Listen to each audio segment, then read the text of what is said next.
Okay, while I'm waiting for one of my phones to do some work for me, let me retell an experience I had that was instrumental over the years in slowly bringing to consciousness in me the sexual abuse I suffered as an adolescent. When I first started to learn sign language, I took a sign language class over in, I don't know the area of DC, or DC, Maryland, where this is. And I can never remember the name of the road this place was on. But it's a road that runs parallel to Route 1.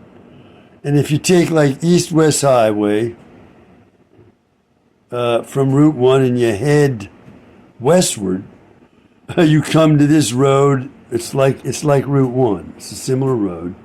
It goes north and south. And when you hit that road right there, you take a right on East-West Highway. I can never remember the name of this road. You go down a couple of maybe 2/10 of a mile. And, well, at the time I was going to this place. Everything's changed now, but this was around 1992. So that's over 30 years ago. So this place, I'm not going to say the name of it, but it's not because I disliked it, but, maybe the folks is still in operation and they won't like my message. So, why get myself more enemies? I don't got to say the name of this place. So I like the place, okay, but maybe they don't like me. So I was going to say, I was taking this class, and it so happens that the teacher was clearly a lesbian deaf woman, just as clear as day. Now, she was looking at me, and of course, people got to believe me when I say these things, like quizzically, like with curiosity, like, I don't know, if you were like an animal in a zoo behind glass and people were coming up to take a look at you, they'd be turning their head this way and that way and say, well, is he going to move when I move and so on? What is this behind the glass? Okay, looking at me that way. She's the teacher of sign language, and she starts out with a joke she's going to tell the class. Now, in this class, there couldn't have been more than like 4 or 5 people. That's all there were in that class. And here's the joke she told. I thought it was a very strange joke, but here's what it was. She said that this person went into a restaurant and ordered a hamburger. And the hamburger finally got made. It came out. And meanwhile, this is all in sign language. She's telling this story. And she looks under the bun and she sees a hair on a hamburger. So she says, there's a hair on this hamburger. Take it back. Give me another one. So they take the hamburger back, and some time goes by, and the new hamburger comes, and the person gets the hamburger. She takes the bun, looks under it. And once again, there's a hair in the hamburger. She says, hey, there's a hair on this hamburger. Take this back. I don't want a hair on my hamburger. Give me another hamburger. So they take the hamburger back. Then they bring it, time goes by, they bring out another hamburger.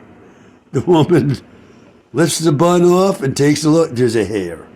So she says, look, let me go back in the kitchen and see how they're making these hamburgers, okay? So the woman goes up to the man who's making the hamburgers. She says, how are you making these hamburgers? And the guy, he takes the hamburger patty, puts it under his arm, his underarm, and then swings his arm down repeatedly to, form that hamburger into just the right patty for cooking. And he's got hairy underarms, right? So that's where the hair is coming from.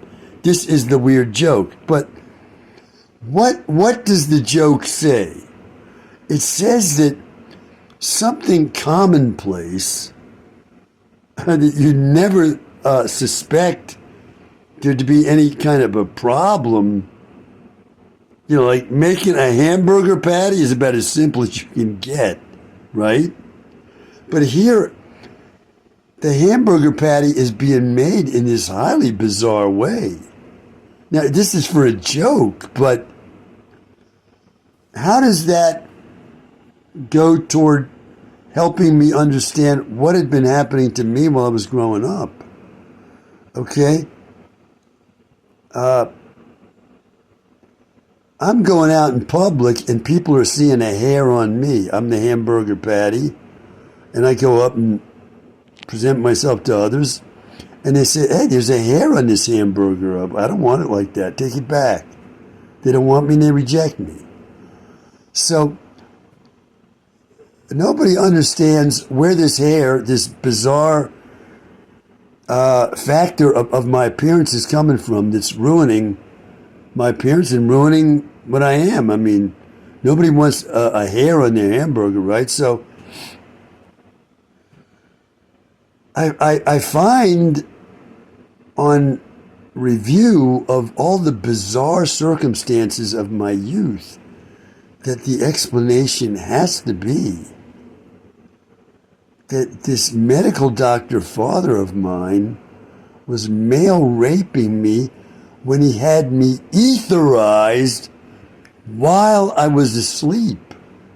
So after that, he's making the hamburger by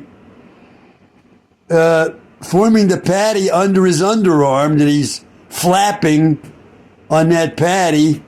And when other people see the hamburger that's been made, they say, we don't want this. This looks weird. There's a hair on this, meaning there's something wrong with his hamburger. We don't want it.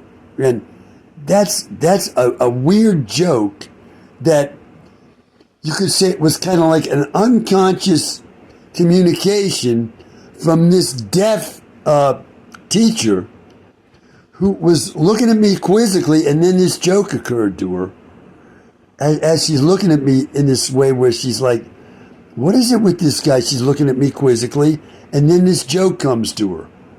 And I'm saying this is another example of the kind of unconscious communication that goes on between people. And this person, deaf people are extremely aware of unconscious communication. They have to be.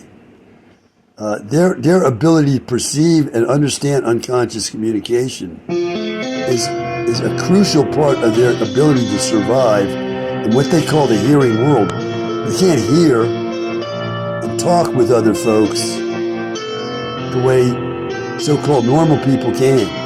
Okay? So here's this person perceiving me, and this unconscious communication comes from her to me. And as I say, this is another example of how